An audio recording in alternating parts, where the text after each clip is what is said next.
Hello friends, स्वागत है आपका ऊर्जी के लाइब्रेरी पर। इस वीडियो में हम डिस्कस करेंगे आने वाले एग्जाम जो कि 24 जुलाई को लेखपाल यूपी लेखपाल का एग्जाम कंडक्ट होना है। ठीक, तो लास्ट 20 डेज में कैसी स्ट्रेटेजी होनी चाहिए, क्या स्टडी प्लान होना चाहिए, उसके बारे में डिस्कस करेंगे।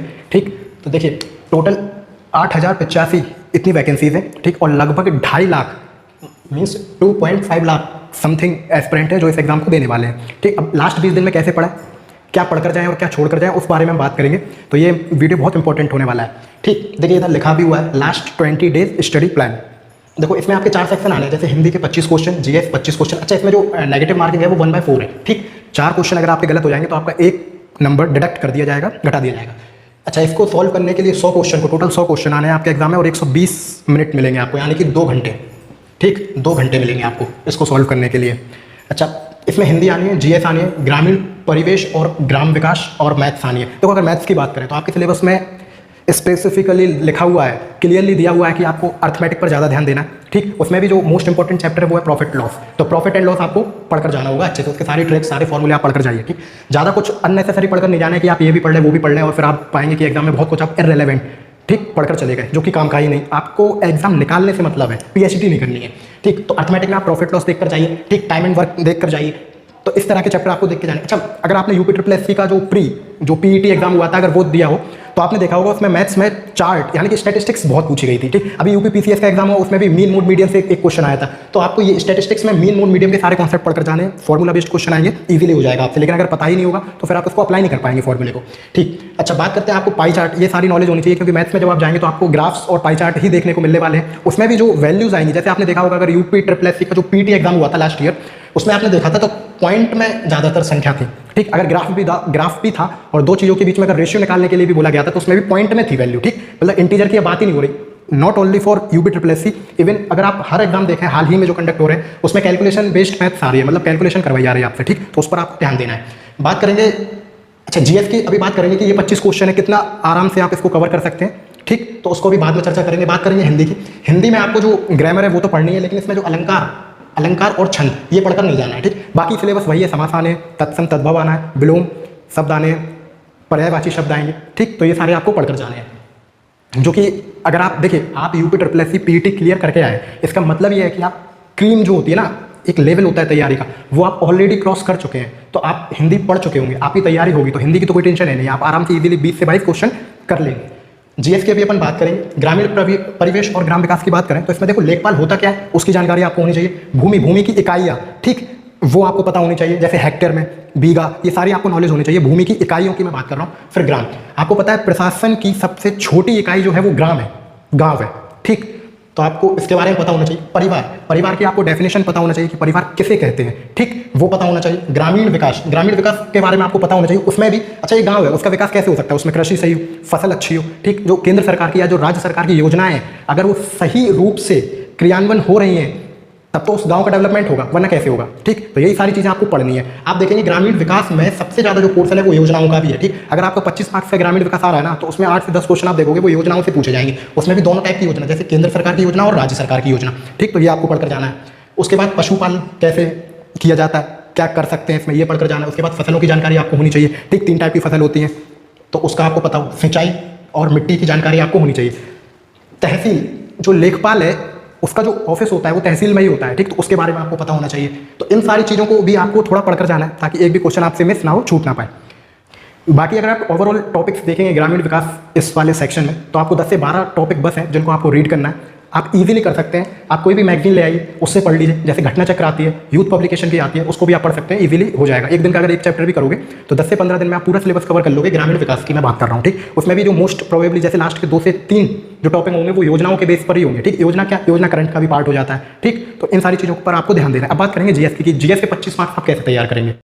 अब बात करेंगे जीएस की, जीएस के पोर्शन में आप जैसे 25 क्वेश्चन आने तो लास्ट 20 डेज में आप कैसे कवर कर लोगे इसको। देखो जीएस में हिस्ट्री भी आनी है, पॉलिटी भी आनी है, ज्योग्राफी भी आनी है, अर्थशास्त्र भी पूछा जाएगा आपको। ठीक, इसकी बेसिक नॉलेज देखी जाएगी। जैसे ज्योग्राफी है, बेसिक क्वेश्चंस आएंगे इंडिया से रिलेटेड, वर्ल्ड से ज्योग्राफी से भी रिलेटेड आ सकते हैं। बेसिक में भी क्या हो सकता है, पहाड़ पर्वत ये हो सकते हैं, झील पूछ ली जा सकती है आपसे। ठीक, आपसे दर्रे यानी कि पासेस पूछे जा सकते हैं कि जोजिला दर्रा कहाँ है, इस तरह के क्वेश्चन। माना, नीति, लिपुलेख, ये जो दर्रे हैं, ये पासेस है, ये कहाँ पे है, किस पर्वत श्रृंखला में, किस राज्य में, ये सारी चीज़ें पूछी जा सकती हैं। ठीक, अच्छा राजधानी पूछी जा सकती है देशों की। हिस्ट्री, देखो हिस्ट्री के चक्कर में नहीं पढ़ो, हिस्ट्री इन सारे टॉपिक से 2-2, 3-3 क्वेश्चन बस आएंगे। ठीक, मोस्टली पार्ट। अच्छा 5 5 क्वेश्चन का आपका रहेगा क्या, यूपी स्पेशल। यूपी स्पेशल मतलब यूपी की जीके की मैं बात करूं, जैसे यूपी का सबसे छोटा जिला कौन सा है, सबसे बड़ा जिला कौन सा है, पॉपुलेशन में सबसे बड़ा जिला कौन सा है, एसटी सबसे ज्यादा किस जिले में, एससी सबसे ज्यादा किस जिले में, ये सारी चीजें आएंगी। ठीक, तो इन चीज़ों को आपको ध्यान रखना होगा। अच्छा, और आप क्या पढ़ सकते हैं, तो हिस्ट्री पर ज़्यादा ध्यान नहीं देना है कि आप पढ़ने लग जाओ कि वेदों के बारे में पढ़ने लग जाओ कि सबसे पुराना वेद ऋग्वेद हो गया, सबसे नया वेद अथर्ववेद हो गया, ये सारी चीज़ें नहीं। आप ऑलरेडी पीईटी क्लियर कर चुके हैं, इसका मतलब है आपको ये सारी बेसिक नॉलेज है, तो उस पर टाइम वेस्ट नहीं करना है। ठीक, आपको टाइम अब 20 डेज में देना है उन इंपॉर्टेंट टॉपिक्स को जहाँ से क्वेश्चन आ सकते हैं या फिर जो आपको पढ़ने की नीड है। अगर तो होता क्या, आजकल के बच्चे जैसे जब तैयारी करना शुरू करते हैं तो हर चीज़ की तैयारी कॉमनली करते हैं, जैसे रेलवे हो गया, एसएससी हो गया, यूपी, अगर कोई यूपी का है तो यूपी के एग्जाम की भी तैयारी करता है जैसे। ठीक, तो बेसिक नॉलेज रहती ही है, जीएस पढ़ के ही चलते हैं, हिस्ट्री पढ़ के ही चलते हैं इतना। ठीक, तो इन चीज़ों पर ध्यान नहीं देना है। अच्छा, बात देखो, लेकिन है तो ये यूपी ट्रिपल एस सी का पेपर तो इतना ईजी नहीं होगा जितना आप सोच रहे हो ना, इससे थोड़ा एक लेवल ये पेपर आएगा। जैसे अगर आपने स्वास्थ्य कर्मचारियों का पेपर हुआ लास्ट ईयर अक्टूबर में, आपने अगर देखा हो तो उसमें भी थोड़े अच्छे लेवल के क्वेश्चन पूछे थे। ठीक, अच्छा, पॉलिटी की अगर मैं बात करूँ तो इसमें संविधान में आप सबसे पहले कौन सा टॉपिक पढ़ेंगे, राज व्यवस्था वाला, पंचायती राज व्यवस्था वाला, आर्टिकल 243। तो आपको आर्टिकल 230 से 262 तक के पूरे लर्न होने चाहिए। और हाल ही में जो एग्जाम हो रहे हैं ना, उनमें भी जो आर्टिकल पूछे जा रहे हैं वो इधर ही से पूछे जा रहे हैं। ठीक, बाकी राष्ट्रपति, राज्यपाल, मुख्यमंत्री, प्रधानमंत्री, ठीक, और 1 से 30 तक के तो आपको याद होंगे क्योंकि नागरिकता उसमें दी गई है। ठीक, फिर मौलिक कर्तव्य, मौलिक अधिकार, ये सारी चीजें तो सबको पता ही होती हैं। ठीक, जैसे मौलिक अधिकार हो गए आर्टिकल 14 से 30 तक के दिए गए हैं। ठीक, फिर आर्टिकल 32 आपको पता होगा, जो रिट्स दी गई है संविधान में उनके बारे में आपको पता होगा। ठीक, फिर आपको आपातकालीन अनुच्छेद पता होगा, 352, 356, 360, फाइनेंशियल इमरजेंसी, ये सारी चीज़ें आपको पता होगी। तो मेनली आपको जो ध्यान देना है वो पंचायती राज व्यवस्था पर देना है, क्योंकि पंचायत से ही आपको काम रहेगा लेखपाल बनने के बाद। ठीक, तो इन चीज़ों पर आपको ध्यान देना है। ज्योग्राफी में बेसिक क्वेश्चन पूछे जाएंगे जो आपसे इजीली हो जाएंगे। अब बात करते हैं करंट अफेयर। देखो, हर एग्जाम में जीएस के नाम पर आजकल करंट अफेयर का पोर्शन बढ़ा दिया गया है, इसका रेशियो बढ़ा दिया गया है। तो करंट अफेयर में आप क्या पढ़कर जाओगे, देखो आप वैसे तो बजट के आंकड़े नहीं पूछे जाते हैं इन पेपर में, लेकिन आपसे पूछ सकते हैं, तो आप थोड़ा बजट पढ़कर जाइए। ठीक, बजट पढ़कर जाओ। उसके बाद ISFR जो अभी रिपोर्ट आई है ना, वो पढ़कर जाइए। आपने टाइगर रिपोर्ट आई थी उसके बारे में पढ़कर जाओ। ठीक, उसके बाद कोविड में यूपी में जो भी चीज़ें हुई हैं उनको पढ़कर जाओ। जैसे कोविड के टाइम पे यूपी गवर्नमेंट ने आयुष कवच ऐप लॉन्च की थी। ठीक, मार्च 2020 की मैं बात कर रहा हूँ। ठीक, तो इसके बारे में आपको पढ़कर जाना है। अच्छा, आपको इंडेक्सेस पढ़कर जाना है। ठीक, उसमें भी यूपी की रैंकिंग किस इंडेक्स में कौन सी है। जैसे नीति आयोग ने एक इंडेक्स निकाला था, इंडिया इनोवेशन इंडेक्स 19-20 का। ठीक, तो उसमें जो यूपी की रैंक थी वो 9th थी, कितनी थी, 9th थी। तो ये आपको ध्यान देना है। अच्छा, फिल्म सिटी बनाई गई है, वो कहाँ है, वो नोएडा में बनाई गई है, आपको ये याद होना चाहिए। आप पढ़ते हैं कि भारत में पहला कहाँ पर बनाया जा रहा है, जैसे सबसे ऊंची मूर्ति, ठीक, गुजरात में, अहमदाबाद की मैं बात कर रहा हूँ, सबसे बड़ा स्टेडियम गुजरात में, ठीक, प्रधानमंत्री जी के नाम पर रखा गया है उसका नाम भी। ठीक, तो आपको ये याद रखना है। तो यूपी में एशिया के संदर्भ में, भारत के संदर्भ में, पूरे विश्व के संदर्भ में सबसे पहला क्या इनोवेशन यूपी में हुआ है वो भी आपको पढ़कर जाना। जैसे इंडिया के रिस्पेक्ट में अगर मैं बात करूँ तो सेंट्रल पुलिस यूनिवर्सिटी यूपी में बनाई जा रही है। कहाँ बनाई जा रही है, नोएडा में बनाई जा रही है। ये आपको पता होना चाहिए पहली चीज़। ठीक, तो ये सारी चीज़ें आपको पता होना चाहिए कि यूपी में क्या क्या हो रहा है, यूपी की इंडेक्स क्या है। यूपी अभी, अच्छा, असेंबली इलेक्शन हुए अभी। ठीक, असेंबली इलेक्शन में 25 मार्च को योगी जी ने शपथ ली एज अ सीएम। ठीक, अच्छा, हालांकि अगर आपने देखा हो 5 राज्यों में ये इलेक्शन हुए थे, 5 के जो मुख्यमंत्री हैं उन्होंने वो दूसरी बार के लिए शपथ ली है, मतलब दूसरे कार्यकाल के लिए शपथ ली है। अच्छा, लगातार दूसरी बार शपथ लेने वाले यूपी के ये पहले सीएम है योगी आदित्यनाथ जी। ठीक, तो ये आपको फैक्ट पता होना चाहिए। तो आपको असेंबली इलेक्शन पढ़कर जाना है। ठीक, इसमें बीजेपी सरकार को कितनी सीट मिली है, किस सरकार को कौन सी सीट मिली, कितनी सीट मिली है, ये आपको पता होना चाहिए। एक क्वेश्चन अभी बहुत ट्रेंड में है, जैसे यूपीपीसीएस में भी ये क्वेश्चन पूछा गया। अभी जो यूपीपीसीएस पेपर हुआ है, ठीक, 12 जून को जो पेपर हुआ है, उसमें पार्टी और उसके सन, मतलब उसके ईयर, कब उसकी स्थापना हुई, ये पूछे गए थे। ठीक, मिलाने को आए थे ये, तो ये आपको पता होना चाहिए। जैसे कांग्रेस की स्थापना कब हुई थी, 85 में हुई थी बीजेपी, तो आपको ये सब पता होना चाहिए था। अच्छा, ये सारी चीज़ें हो गई। ठीक, आई थिंक आपको समझ में आ रहा होगा कि आपको लास्ट 20 डेज में किन आंकड़ों पर अपनी पकड़ बनानी है। अच्छा, और क्या पढ़ सकते हो आप, देखो करंट की अगर बात करें तो योजनाएं, पेपर चाहे कोई सा भी हो, योजनाएं से क्वेश्चन आते हैं। ठीक, तो उसमें भी आपको यूपी की योजना, यूपी की जैसे मिल ली, आप 3 से 4 योजनाएं बिल्कुल रटकर चले जाइए। जैसे अभ्युदय योजना हुई, ठीक है, ये फ्री कोचिंग प्रोवाइड कराते हैं इस योजना के अंतर्गत कॉम्पिटेटिव एग्जाम की जो तैयारी कर रहे हैं बच्चों उनके लिए, जैसे ISPCS के लिए, SSC के लिए, NDA के लिए, CDS के लिए, इसके लिए। ठीक, एक है किसान कल्याण योजना। ठीक, इसमें फार्मर्स की जो इनकम है उसको डबल करना है। ठीक, इस तरह की मातृभूमि योजना आई थी, वो आपको पता होना चाहिए कि ये कब लॉन्च की गई, किस संदर्भ में लॉन्च की गई, इसका मोटिव क्या है, ये सारी चीज़ें आपको पता होना चाहिए। अच्छा, यूपी की जनगणना है, मैंने शायद आपको बता दिया कि यूपी की जनगणना पढ़नी है, लेकिन फिर बता देता हूँ। यूपी की जनगणना आपको पता होनी चाहिए। ठीक, कितनी जनगणना है, कितने SC है, कितने ST, सबसे ज़्यादा SC कहाँ है, सबसे ज़्यादा ST कहाँ है। ठीक, जनसंख्या घनत्व कितना है यूपी का, यूपी कौन से नंबर पर आता है इंडिया में पॉपुलेशन के मामले में, तो ये सारी चीज़ें आपको पता होनी चाहिए। एरिया वाइज कौन से नंबर पर यूपी आता है, ये हालांकि यूपी स्टैटिक का पार्ट है, लेकिन जनगणना करंट से भी रिलेट कर लिया जाता है और स्टैटिक से भी रिलेट कर लिया जाता है, तो आपको ये पढ़कर जाना है। ठीक, मोस्ट इंपॉर्टेंट पार्ट में फिर से आपको याद दिला दूं, first in India and in UP, उसमें भी सबसे पहले यूपी पे ध्यान देना कि यूपी में सबसे पहला क्या बना। जैसे एनिमल वॉर मेमोरियल, ये मेरठ में बनाया जा रहा है। यूपी में सैयद अशफाकुल्ला खां करके एक जूलॉजिकल पार्क बनाया जा रहा है। ये पूर्वांचल का पहला और यूपी का तीसरा जू है। ठीक, तो ये आपको पता होना चाहिए था।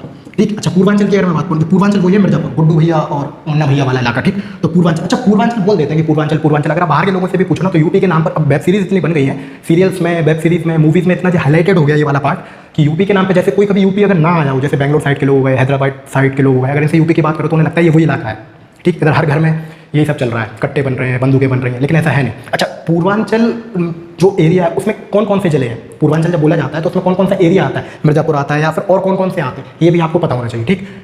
क्या तो ये तो आपको पता होनी चाहिए कि ये पूर्वांचल का पहला जू है। अच्छा तो ये सारे मैंने आपको फैक्ट बताए, इन चीज़ों पर आपको लास्ट मोमेंट पर ध्यान देना चाहिए, करंट पढ़कर जाना है। अच्छा यूपी की जो अभी जैसे इलेक्शन हुए, ठीक, तो यूपी की जो कैबिनेट है उसका आपको पता होना चाहिए कि कौन सा मंत्री किस पद पर है, ठीक। इसके बाद अगर आपके सिलेबस में लिखा है नेशनल और इंटरनेशनल जो करंट अफेयर है वो भी आएगा, ठीक। तो इंटरनेशनल लेवल पे आप कंट्री और उनके राष्ट्रपति, किस कंट्री में हाल ही में कौन सा राष्ट्रपति नियुक्त हुआ है, प्रधानमंत्री नियुक्त हुआ है, उसमें भी जो मोस्ट इंपॉर्टेंट पार्ट है पहली महिला प्रधानमंत्री, पहली महिला राष्ट्रपति, वो वाला पॉइंट ज़्यादा इंपॉर्टेंट है, ठीक। अच्छा और क्या कर सकते हैं आप ओवरऑल अगर करंट में और अगर आप देखना चाहेंगे तो आप इंडेक्सेस, अपॉइंटमेंट, नियुक्तियां, हाल ही में जो नियुक्तियां हुई हैं। अच्छा पूरे एक साल के करंट अफेयर आपको पढ़कर जाना है, उसमें जो मोस्ट इंपॉर्टेंट पार्ट है जैसे अवार्ड, ठीक। मैं ये फिर से लिख देता हूँ। अगर मैं इंडिया के संदर्भ में बात करूँ तो आपको इंडेक्सेस पे ध्यान देना है, अपॉइंटमेंट पे ध्यान देना है, अवार्ड पे ध्यान देना है, कौन सा अवार्ड कहाँ है, कृषि क्षेत्र में कोई अगर अवार्ड मिला है तो वो आपको पढ़कर जाना है, मोस्ट इंपॉर्टेंट पार्ट है, ठीक। उसके बाद आपको स्पोर्ट्स से रिलेटेड क्वेश्चन करके जाने, स्पोर्ट्स में भी स्पोर्ट्स वेन्यू, वेन्यू मतलब कौन सा स्पोर्ट्स, मतलब जो कोई चैंपियनशिप है, कोई वर्ल्ड कप है, वो अगला किस कंट्री में होने वाला है, ठीक। यूथ ओलंपिक, ये सारे समर ओलंपिक, विंटर ओलंपिक, ये कहाँ होने वाले हैं, ठीक। तो इनकी जो सीरीज है जैसे 22, जैसे नेक्स्ट पेरिस में होना है, ठीक, फिर कहाँ होना है, ये सारी चीज़ें आपको पता होना चाहिए। जैसे नेक्स्ट ओलंपिक कहाँ होना है, उसके बाद ओलंपिक कहाँ होना है, ठीक है। 2036 में इंडिया होस्ट करने की बात कर रहा है ओलंपिक, ठीक। रशिया से सपोर्ट भी कर रहा है, हेल्प फॉर इंडिया करके, अभी हाल ही की ये न्यूज़ है, तो ये आपको पता होना चाहिए, ठीक। तो स्पोर्ट्स में अवार्ड और स्पोर्ट्स वेन्यू ये मोस्ट इंपॉर्टेंट पार्ट है, ठीक। बाकी आप इंडेक्सेस मतलब इंडिया की रैंकिंग विभिन्न सूचकांक में, ऐप, अपॉइंटमेंट्स कौन कहाँ पे नियुक्त है, और अवार्ड में भी नोबेल पुरस्कार और ऑस्कर, बाफ्टा यानी कि फिल्म से रिलेटेड पुरस्कार, ठीक। पद्म पुरस्कार उसमें भी, अच्छा हाँ पद्म पुरस्कार पढ़कर जाना है, उसमें भी यूपी के कितने लोगों को पद्म भूषण, पद्मश्री पुरस्कार से नवाजा गया, ये आपको पता होना चाहिए, ठीक। तो जैसे पूर्व मुख्यमंत्री जो राज्यपाल भी थे राजस्थान से, जैसे मैं कल्याण सिंह जी की बात कर रहा हूँ, ठीक ना, तो उन्हें मरणोपरांत मिला है। पद्म विभूषण की मैं बात कर रहा हूँ तो वो किस फील्ड से थे ये आपको पता होना चाहिए। पद्मश्री कितने लोगों को मिला है यूपी में, कितनी महिलाओं को मिला है, कितने लोगों को मिला है, और वो किस किस फील्ड से हैं, ठीक, ये आपको पता होना चाहिए। तो पद्म पुरस्कार पढ़कर जाना है, नोबेल पुरस्कार पढ़कर जाना है, पद्म पुरस्कार में भी यूपी के कितने लोग हैं, कितने लोगों को मिला है, कितनी महिलाओं को मिला है, ये पढ़कर जाना है, ठीक। तो ये आई थिंक मैंने आपको पूरा क्लियर कर दिया है कि लास्ट 20 दिन में आपको जीएस में अगर कुछ पढ़ना है तो किन चीज़ों पर पहले ध्यान देना है ताकि आपसे कोई भी चीज़ मिस ना हो सके। तो आप इस वीडियो को बिल्कुल ध्यान से देखिएगा और अगर वीडियो पसंद आए तो प्लीज़ इसे लाइक करें, दोस्तों के साथ शेयर करें और चैनल को सब्सक्राइब करें। ऐसे ही वीडियो आपको आगे भी मिलते रहेंगे। तब तक के लिए थैंक यू सो मच।